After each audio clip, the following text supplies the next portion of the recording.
The First World War was more than a clash of empires. It was a rupture in the moral history of humankind. When the guns fell silent in 1918, more than 16 million people were dead, and an older, confident civilization lay in ruins. The conflict shattered the belief that progress, science, and reason would inevitably lead to a better world. Instead, industrialized slaughter revealed how fragile humanity's conscience truly was. It was the moment many felt when humanity lost its soul. The road to the abyss? Europe at the beginning of the 20th century appeared to stand at the summit of achievement. Railways bound continents together, medicine was conquering disease, and art and philosophy flourished.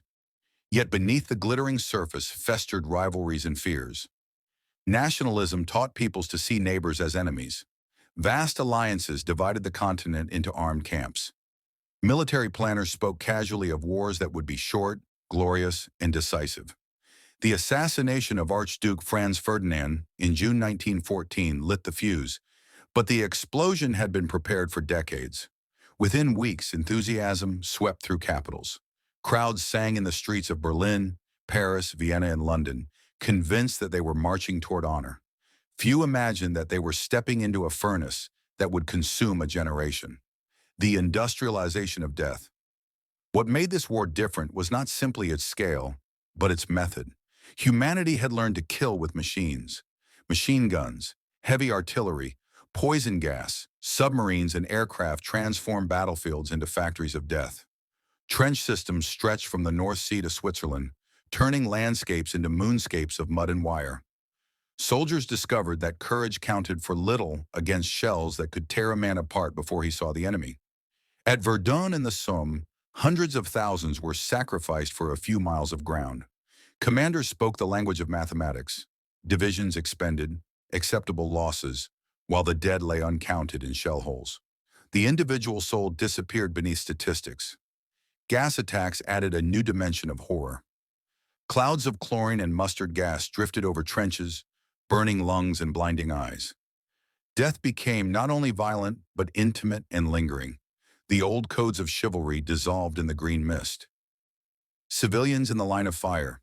The war did not remain confined to soldiers. Entire societies were mobilized. Cities were bombed from the air. Submarines sank passenger ships. Starvation was used as a weapon through blockades. The boundary between combatant and civilian blurred. In the Ottoman Empire, the Armenian population was subjected to deportations and massacres that many historians recognize as genocide. Millions of refugees wandered across Eastern Europe as armies advanced and retreated. Children grew up amid hunger and fear, learning early that the world was not governed by mercy. The inner wound. Beyond the physical devastation lay a deeper injury, the psychological fracture of a generation. Writers who survived described a sense of betrayal. They had been promised heroism and discovered only mud, rats, and the screams of the dying. The poet Wilfred Owen called it the old lie, dulce et decorum est pro patria mori, sweet and fitting it is to die for one's country. Shell shock, what we now call post-traumatic stress disorder, haunted millions. Men returned home unable to speak of what they had seen, alienated from families who could not understand. Faith in religion, in government, even in human nature, weakened. The Enlightenment dream that reason would tame violence seemed naive. A poisoned peace. When the armistice arrived, relief mingled with bitterness. The Treaty of Versailles attempted to build a new order, but was shaped by revenge and fear. Empires collapsed, leaving unstable states in their wake. Economic hardship and political extremism thrived in the ruins. The war that was supposed to end all wars instead planted the seeds of another. Fascism and Nazism drew strength from the humiliation and chaos that followed 1918. The soul of Europe, already wounded, drifted toward an even darker night. Art, memory, and the search for meaning.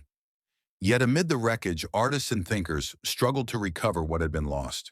The literature of the 1920s and 1930s, Hemingway, Remarque, Woolf, was steeped in disillusionment, but also in compassion for ordinary suffering. Memorials rose in every village, not to celebrate victory, but to mourn the dead. These acts of remembrance suggest that the soul was not entirely destroyed. It was forced into painful self-examination. Humanity had looked into the mirror of its own creation and seen a monster forged by its intelligence without its morality. Lessons for the present. To say that World War I was the moment humanity lost its soul is to acknowledge how easily civilization can unravel. The same technologies that promised liberation became instruments of annihilation. The same passions that inspired art and community turned into engines of hatred. The warning remains urgent. Whenever nations speak again of easy glory, whenever leaders reduce people to numbers or enemies to vermin, the ghosts of the trenches stir. The soul is not a possession guaranteed forever. It is a responsibility renewed each generation. Before 1914, the map of the world was dominated by ancient dynasties, the Romanovs, the Habsburgs, the Hohenzollerns, and the Ottomans, each claiming a divine or historical right to rule. The war swept them away like brittle statues in a storm. In Russia, the endless slaughter and hunger ignited revolution. Soldiers who had been ordered to die for the Tsar returned home to overthrow him. Out of the trenches rose the Bolshevik promise of a new world, born not from peace but from despair. Austria-Hungary, a mosaic of peoples held together by tradition, disintegrated into suspicious fragments. The Ottoman Empire, once the bridge between continents, was carved into mandates by distant powers. Germany, humiliated and starving, became fertile soil for prophets of vengeance. The old order did not merely change, it collapsed, leaving millions without a stable identity.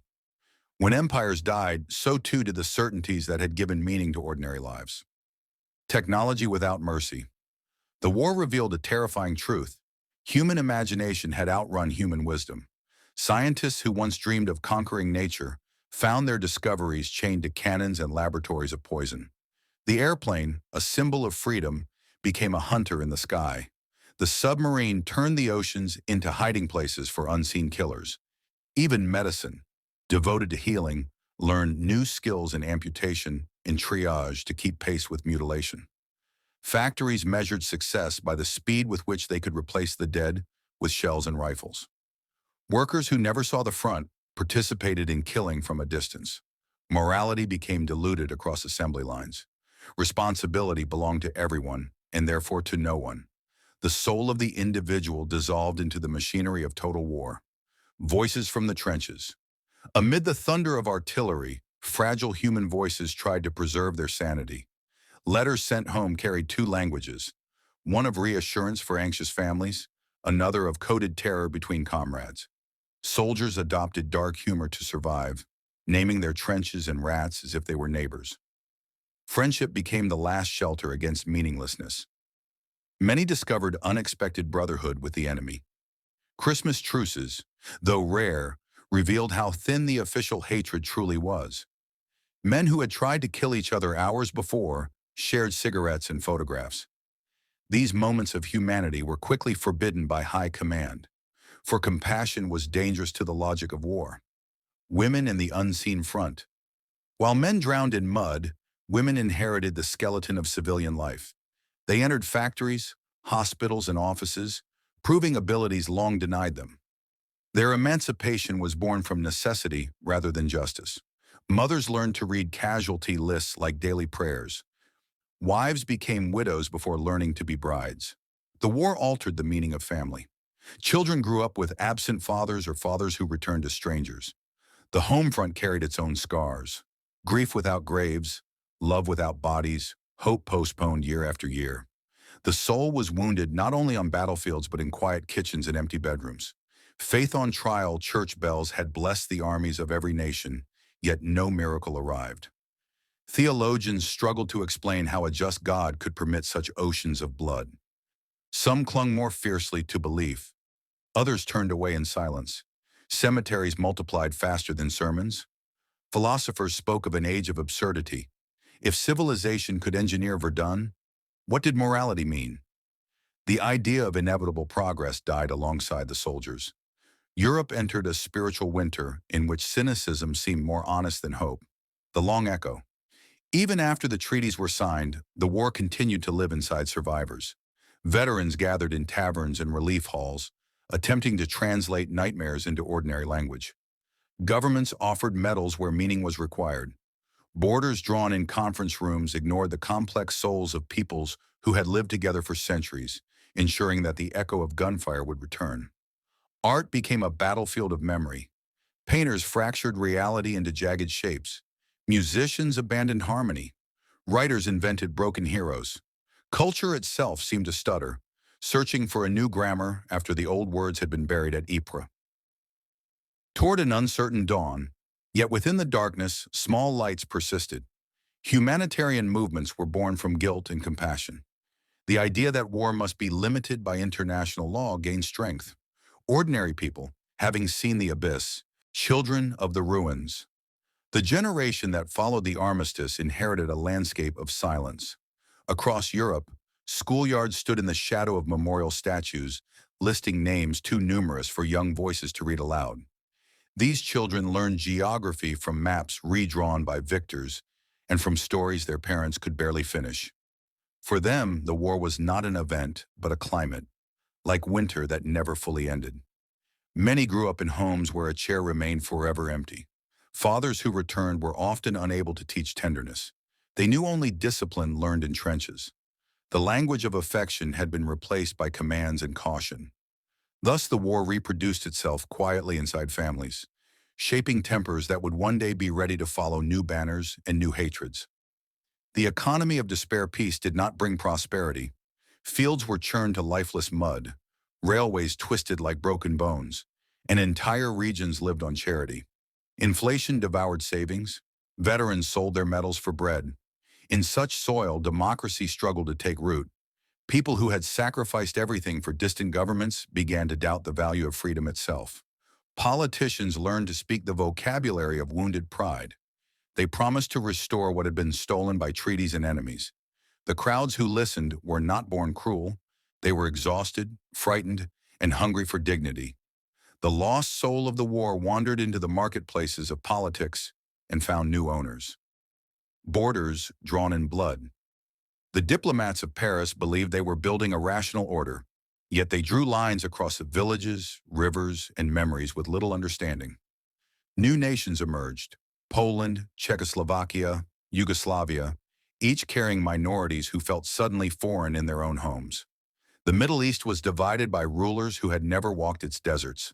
These borders became slow-burning fuses. Communities that had lived side by side learned to view one another through the lens of suspicion introduced by the war. The idea that every people required its own state hardened into dogma, and the plural soul of many regions was wounded beyond easy healing. Science. After the fall in laboratories, the work of war continued in peacetime. Chemists improved gases for deterrence. Engineers designed faster bombers for defense. Humanity could not unlearn what it had discovered. Knowledge once released demanded to be used. The same century that produced antibiotics and radio also perfected the tank and the strategic bomber. This contradiction haunted thinkers. Could progress be separated from destruction, or were they twins born together? The Great War suggested a grim answer.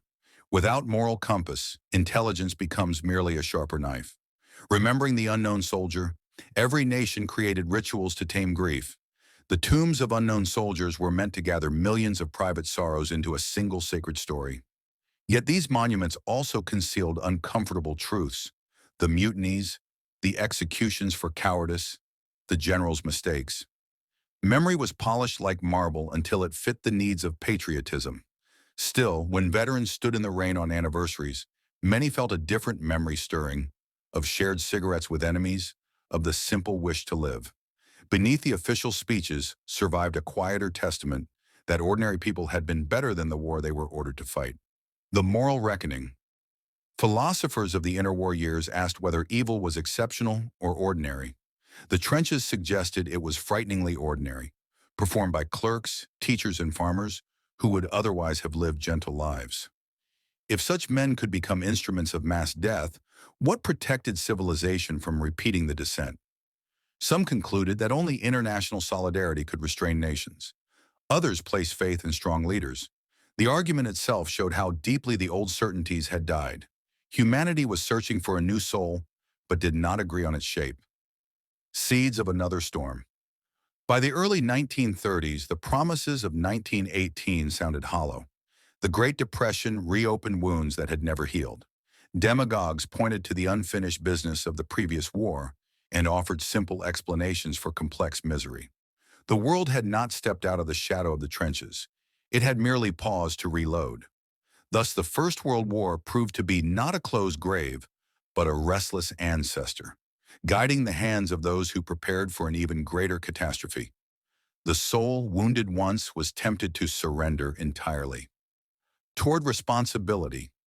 To continue telling this history is an act of resistance against forgetting.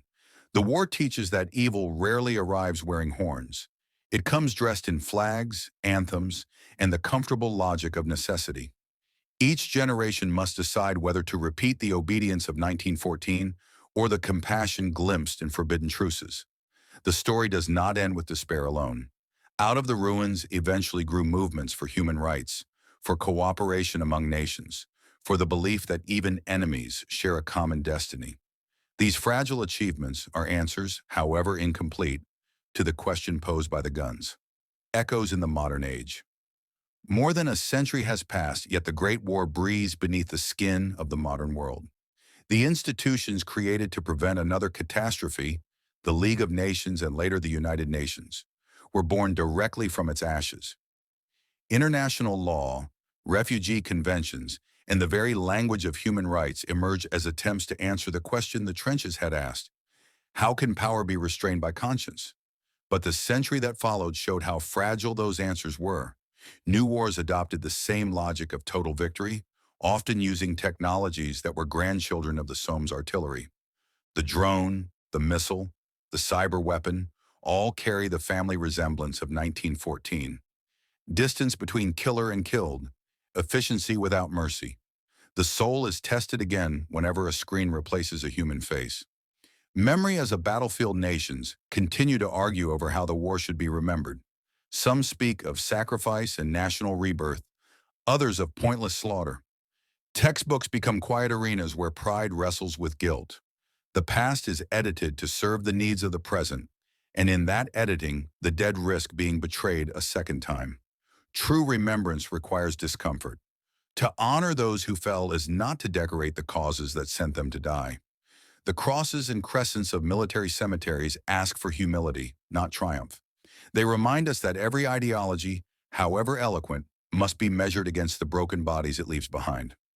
The personal reckoning. For individuals, the legacy of the war survives in family stories: grandfathers who never spoke, photographs without smiles, heirlooms of medals whose meaning has grown uncertain. These intimate fragments form a private museum more powerful than any national archive. To listen to them is to recognize that history is not abstract. The soul that was wounded belonged to real people who loved music, gardens, and ordinary mornings. Recovering that humanity is an act of moral repair, a refusal to let statistics replace faces. Can the soul be reclaimed? Whether humanity truly lost its soul in 1914 depends on how we define the soul itself. If it is the capacity for empathy, then the war nearly extinguished it, but not completely. Acts of kindness flickered even in the darkest hours. Nurses who treated enemy wounded, villagers who hid deserters, strangers who shared their last bread. These were small, defiant sparks against a continent of fire. Reclaiming the soul means choosing those sparks as our inheritance rather than the hatreds that tried to smother them. It means teaching history not as a parade of generals, but as a warning written by ordinary lives. The responsibility of power. The Great War demonstrated that technology multiplies not only strength, but temptation. Every new invention asks an ancient question: should we do what we are able to do? Without an ethic equal to our abilities, progress becomes a sophisticated form of barbarism. Leaders today face decisions uncannily similar to those of 1914. Alliances that harden into blocs, rhetoric that turns rivals into monsters, faith that speed and force can solve political problems. The past does not command the future, yet it pleads to be heard. A vigil for the future.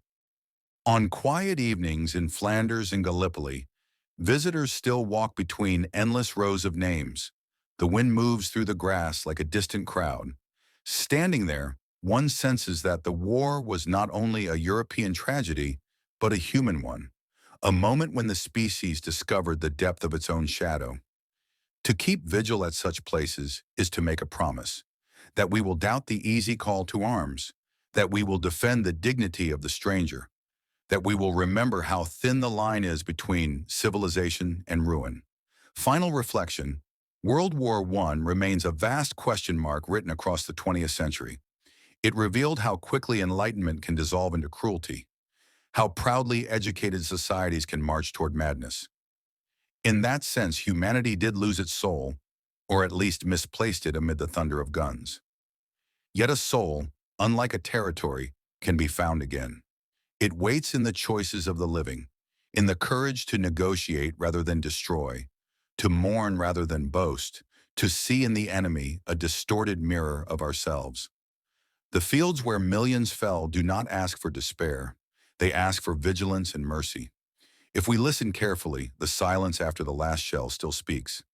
It tells us that being human is not guaranteed by birth or technology, but earned through restraint and compassion. The Great War marked the hour when we forgot this truth.